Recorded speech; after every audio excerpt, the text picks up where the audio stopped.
Now we can't see me. You are correct. Now we cannot see Okay, you. I'm gonna. Let's see. I'm gonna here. come in once you get it. I think we're going. good there. Once you get it going. You think we're going? I think we're going. Yeah. Now we just got to find us. How many? see. Do we have anybody yet? Not quite yet. Okay. But that's because we're just getting started. I was just wondering. So you're not going to come over until you get in? Shh. Why are you shushing? Because she's shushing. Okay, well, I'm on. Quality's actually better today. Oh, thank goodness we've got better quality today because yesterday was pretty bad. All right, Do we have so anybody yet? not yet. Tell me once we have somebody. How come? Because then you want to roll in and surprise everyone? Well, go ahead and roll on in and surprise No. everybody now. No. You have to because you know what? The video has already started and then people will watch it on the replay. Yeah. No? Okay. Well, welcome back everybody for I'm not day here. 2. I'm gonna go get a candy. Welcome back for day 2 of our quarantine in the studio. So, hey, Kiara, you've got like 7 people here already. Oh, shh, I'm not supposed to tell you that Kiari's here. So I guess Kiari's not here yet. Anyway, I figured today what we would do is we will talk about hammers. So yesterday, probably yesterday evening, Kurt from Micro Tools called me and he said, Melissa, I just got off the phone with Bill Fretz. And he goes, Bill is putting on all of the Fretz tools, 25% off. Hello, everybody. Yes, I've never seen Fretz tools at 25% off. Even when you buy them from him at the show or anything like that, they are never that low. So I figured, and I was planning on talking about hammers today anyway. So it just kind of worked out pretty good there. So we are going to talk hammers. But before we do that, I wanted to follow up on something yesterday. We were talking about torches, and I have this can of butane. And why this wouldn't work while we were on the film or when we were doing the video, I have no clue. But I was talking about this torch heading and I was trying to fit it on here and it fits totally fine. I don't know if I just didn't push it down hard enough or what. But what you do is you just kind of push that on and then you twist it down. You want to see the flame on this? This has a big flame. So again, there's a little safety underneath. So I'm going to flip that over to open and then you turn on your gas. And then you just kind of let the gas get up here. Give it some more gas. There we go. Of course, why doesn't it work when I'm trying to do this? Let's make sure we're getting a spark. If you We send are. a comment, make sure to send unicorns. Oh, send unicorns. There we go. Give the video thumbs up underneath. Like Hang on, just a second. Hang on. So you can see we have a really big flame on this one. You can see it pretty well in the video. What's that? You can see it pretty well in the video. Oh, good. That's good. So Kate says you can see this pretty well. But anyway, this is a really big flame. And then all you have to do is just slip it on and then you twist it down. So to take it off, I'm going to untwist it and then I'm going to pop it off. So just so you guys know, that does work very, very well. Put this on the bench behind us, please. Careful, don't touch that metal tip because it's hot. All right, so let's get into this and let's talk a little bit about hammers because there are a lot of hammers out there. And if any of you guys have ever seen the photos of my studio, I have a whole wall of hammers. And geez, I don't even know how many hammers I have. I know I've got, if I don't have 100, I've got more than, hey, dude.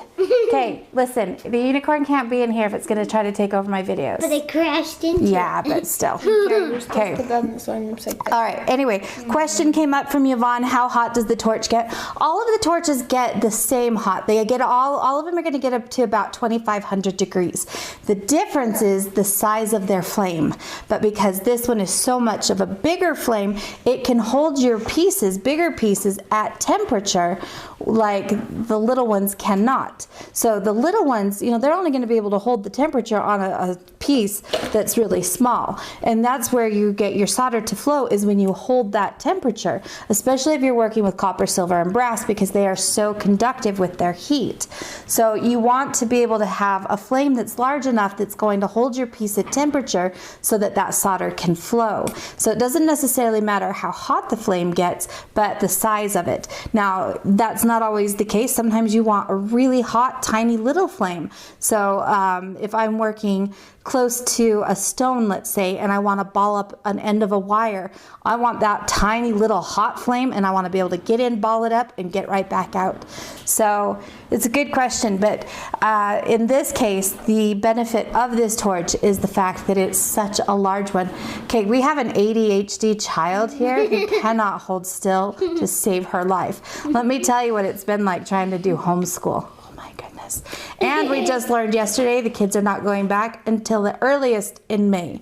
And I would highly doubt that they go back then even. Yeah, I know. I would really like you to go back. I'd rather do the homework that's supposed to be done at school. I agree. And I would rather you guys go to school. I would rather do homework at school because now I just feel like all of it's homework. It is all homework. It's all homework. But if we weren't in school, yes, some of back to it school. would still be. Okay, so when it comes to the hammers, like I said, I have probably 100 different hammers, and they're all different.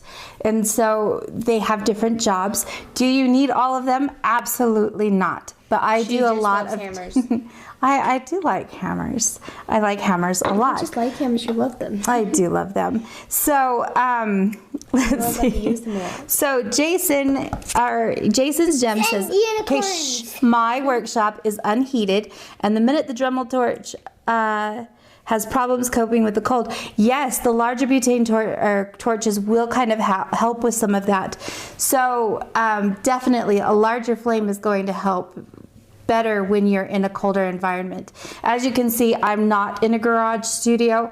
I did have a studio at one point in time when I very first started that was kind of in an enclosed sunroom, and we lived in Ohio at the time, and it was so cold, and I could not get my solder to flow for the life of me. So I'd have to bring it into the kitchen table, do that kind of work, and then take it back out to the studio.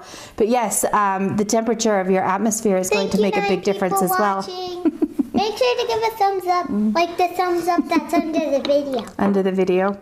You know what, it just might not actually show there while they do it, but it does afterwards. Ow. So. Well then, if you don't see it right now, then give it a thumbs up after this. After this, okay. So. Just make sure to give a thumbs up. Yes. We have 9 followers and I'm 9 years old. Yeah, good, huh? Go ahead and drag that down to the main screen here. So let's talk a little bit about these hammers. So these hammers, and I've only pulled out just a couple of sets. I'll pull out the others here in just a second. But to go through a couple of these different things, like your typical Fretz hammers that you guys are used to seeing have these red hammers, or red handles. They're red hammers now. They are red hammers. And then here we also have these lighter ones. This is a North American ash, but they are also Fretz hammers. These came about. What? See that? What's that? You look up the camera because they can only see that. I know. It's okay. But we're actually recording, so it records all of it, and then I can edit it later if I want to. So anyway, what we have is a line of hammers that was made to kind of combat or compete with, I guess, the knockoffs that were happening. So if you guys recall, like Bill Fretz came out with all of his hammers, and then about a year or so later we started to see other hammers that were similar with their heads and everything, but you got to remember they were similar. They weren't the same, and their quality was very different. I know because I had quite a few of them sent to me for testing and trying them out. But the thing that I want to point out about these, so these hammers are going to run you in the $30 range. Well, especially right now in the $30 range with this 25% off sale. So usually they're going to be higher 30s to close to $40, $45. So, and you guys, that's not a bad price for a hammer that's really well made. The heads on these are made with a 420 stainless. So it's nice and hard, and I really like it because you can get a nice polish on it. And that's another thing too. If your hammer gets a ding or a nick or anything like that, they're actually very, very easy to alter. And maybe that's one of the videos that we'll do during our live quarantine videos that we're covering. So when we talk about hammers, some of the first things that you want to do, like if you're ever to buy a hammer, the first hammer you definitely want is a planishing hammer. Now a planishing hammer is going to have two round faces. One is going to be slightly domed and then the other one is going to be flat. Now another good hammer is going to have one that the edges here are going to have a little bit of a curve to them so that they're not quite as sharp. Yes? We had 11 people, but now we lost one. So we had 9 to 11. Oh, we got 2 more. Thank you. We had 11 people, then we got... So we had 9 people, then we got 10 people, then we... Somebody gets really, really, really excited about the people, numbers. Then we had 10 people, If you couldn't and now tell. we had 12 people. Kate, you giving up on me? Thank you. Okay. Anyway, so that's something that you kind of want to look at, because if you've got a hammer that has a really sharp edge here, if you're not super accurate with your hammering, what do you think is going to happen? You're going to come down on the edge of that, and what will happen there is you're going to get a nick or a ding in your metal that then has to be taken back out, or somehow you have to figure out how to incorporate that into your design. So a well-made hammer is going to have those things taken into consideration and make it so that they're not going to be as prominent of an issue. So that's something to think about. I do like the Maker hammers. So now let me show you guys one real quick second here. Hang on. Let me grab, I've got a whole ton of hammers here, but we've got a couple of different lines with the hammers. So you have the original line of hammers, and it looks kind of like this. This is the size of it. Well, the Maker series also is matched up with that. Now, there's also a 100 series, a 300, and a 400 series. And they are all different sizes, but yet they still have the same hammer shapes. So you're just going to decide what you need. This is going to be kind of my go-to for my normal sized pieces. So if I'm working on, let's say, a pendant, this may be my go-to if I'm trying to hammer something out or add a texture. Maybe I want a texture around the edge. Then as I get into a smaller piece, then I'm going to come down to my 400 line. So you can see the difference of the size there. This one's, the 400 series is much smaller than this.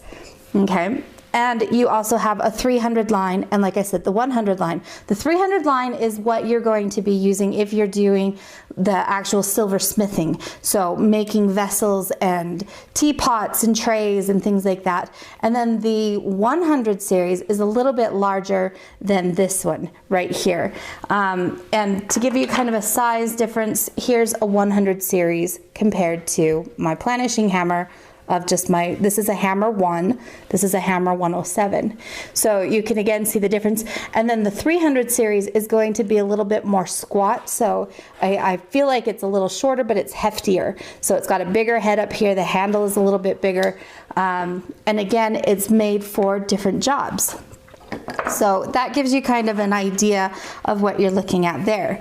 Now, when it comes to what do I need to start with? So if you wanted to just start with, let's say you have no hammers and you want to get started, a planishing hammer. Now, does it have to be this planishing hammer? No, it does not have to be a Fretz. Hang on 1 second. Grab a couple more hammers for you guys.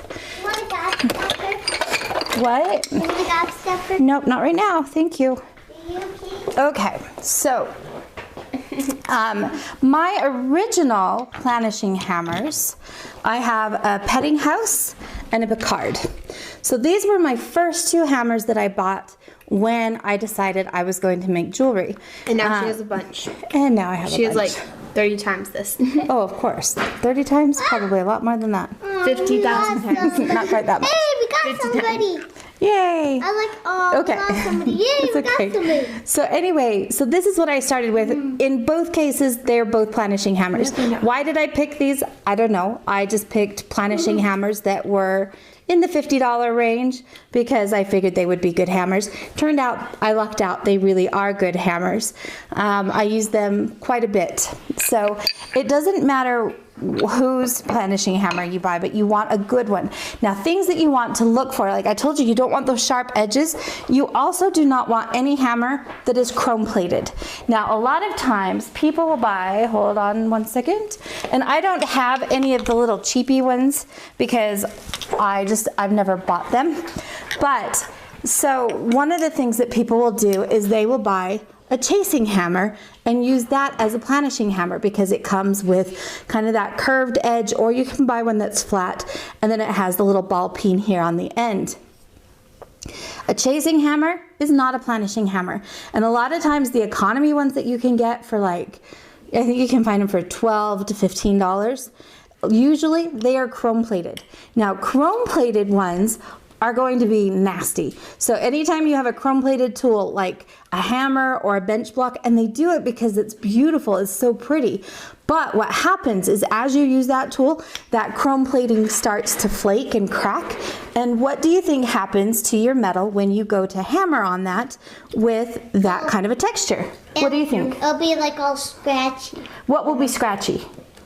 The metal. Yes, yeah, because whatever you have on your hammer. What about the curved part? Could you use any of those? The curved part like this? Yeah. Yes, do you know? So hang on, let me answer your you first could use question. it for rings. Okay, but let me answer your first question first. So if you have a texture, whether it's on your planishing hammer or on your bench block, that's going to transfer to your metal. So you always want to make sure that you've got good surfaces that you're working with, because whatever is there is going to transfer to your metal, and it either has to then become a part of your design, or you have to get rid of it and clean it up.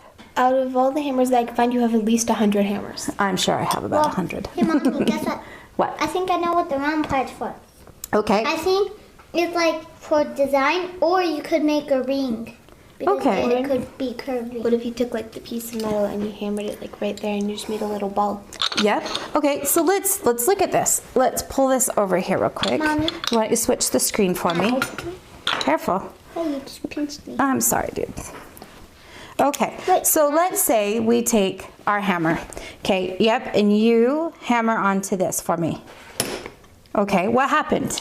It made like a ball shape. Yeah, it gave us like a little ding, right? Okay, stop for a sec. Aw. So now we have kind of these little dings on our surface. So if you want to do it. No, Or not. this camera, honey. This camera. There you go. See, that's Try the camera not that to does. make it One of them, right? I'm trying to make it so it doesn't have a lot of light. Well, so it Okay, doesn't. so now there's a couple of things here. You guys see how Kate's holding her hammer? This is a very wrong way to hold a hammer. Yeah.